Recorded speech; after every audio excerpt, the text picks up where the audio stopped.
Is there anything you want to say about this, Al, before we take a peek into the monster that is UFC 259?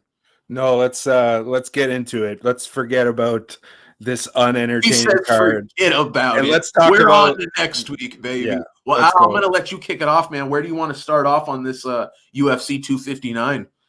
Yeah, I just want to transition a little bit from what we were just talking about. And just because I said something, I think it was on the post show of the last one, 258, the last pay-per-view, I said that I think that Adesanya, because he's challenging for the belt, that I thought he was going to come out, guns blazing and finish the main event, him fighting for the light heavyweight championship against Jan Blachowicz.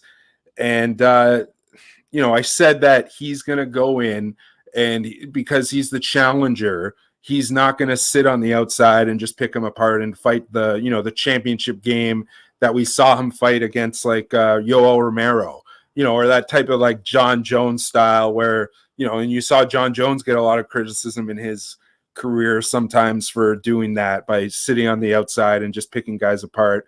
And I thought about it, and I feel like, why wouldn't he do that?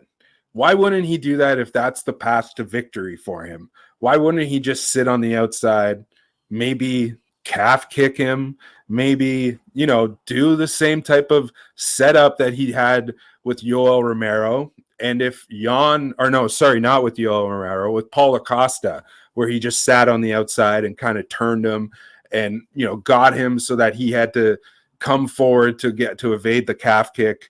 And I feel like he might be the best fighter in the world at doing that if he wants to just sit on the outside and kind of pick a guy apart and use, counter punch and use the momentum against him. And I feel like, everyone's talking about the power of Jan. And I feel like the best way that he can win this fight, and I've gone like a complete 180 where I was thinking like 2 weeks ago, is for him to sit on the outside, is for him to, not push the pace and to just be calculated. And and something else I wanted to talk about was we were talking like two weeks ago, and Izzy was like a minus 270 favorite. And I was saying, he's going to get up to like minus 300. And I was dead wrong. There's money coming in pretty heavily on Blachowicz, and Izzy's sitting at like minus 240 now. So I still feel like there's a good amount of value on Israel Adesanya, especially at minus 240. And then I feel like there's a little bit of value on Israel Adesanya to win this fight by decision at plus 250. And then, I think the over 3.5 at plus 115. I think that I just feel like he's gonna fight this fight smart, like what we were talking about in the main event of this last card. I feel like, why wouldn't he, fight the perfect fight from the outside? Why wouldn't he do the Volkanovski? Why wouldn't he just do that? Why wouldn't he just pick them apart, sit on the outside? And if anybody's gonna make the perfect game plan for this, it's gonna be City Kickboxing, and it's gonna be Eugene Behrman. And that's how I envision this. I envision it now with Izzy just sitting on the outside. And with that being said, if you are going to bet Blachowicz here, I think you got to bet him on the inside the distance, right? I think you got to throw maybe, half your bet on Blachowicz money line, and then the other half on inside the distance at like 7-1, I think it is, or something like that. Because I think the only way that Blachowicz wins this fight is he's going to have to knock him out. And on the other side, I think there's a pretty clear path to victory for Izzy to, go 5 rounds and just, win a 50-45 or something like that. What do you think about that? Yeah, I mean, I definitely think, if Adesanya is smart, he absolutely stays on the outside. I mean, let me take a look here real quick. I just want to bring up the numbers here. So there you go. I mean, Adesanya is going to be, and the thing is, height's unofficial, but Adesanya is listed 6'4", Jan's listed 6'2". Jan has a 78-inch reach, which is absolutely enormous, and he's absolutely used it in the past. Israel Adesanya has an 80-inch reach. So, I mean, this is going to be interesting because this is going to be, the first guy Adesanya's fought in the UFC with a similar wingspan to him, which could absolutely make this a much closer fight. I mean, outside of the Kelvin Gastelum fight, which I think Adesanya learned a very valuable lesson. You can never let the man with the shorter reach get inside, which Kelvin did quite a bit, landed some really good shots. But I mean, yeah, look at who he's fought since. I mean, the reach advantage on Whitaker. He was just outside of everything Whitaker had to throw, but yet was close enough to land all the counters on Whitaker. Paulo Costa, exact same scenario. Paulo Costa, very short-armed. Izzy just had no problem allowing, himself to lean back, slide back, allow Paulo to get off whatever he's throwing, whiffing on pure air. And now he's, in a bad position there to be hit. And Adesanya, for my money, is the best counter striker in UFC history. I think the game plan is going to be keep it on the outside. You could be right. Jan is notoriously flat-footed and a little bit plodding. If he could really use a good calf kick game plan like we're seeing implemented just across the board here in the sport, I think that's a very, very solid game plan here.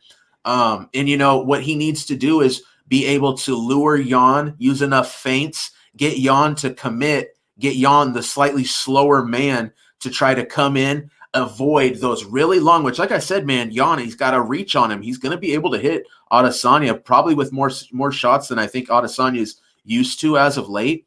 But I think Izzy will be there to hit him with those counter shots. And we've seen the effectiveness of this guy's counters, the shots that he put Whitaker down twice with, the shots that, he hit Paulo Costa with over and over again before finally just outright putting him down.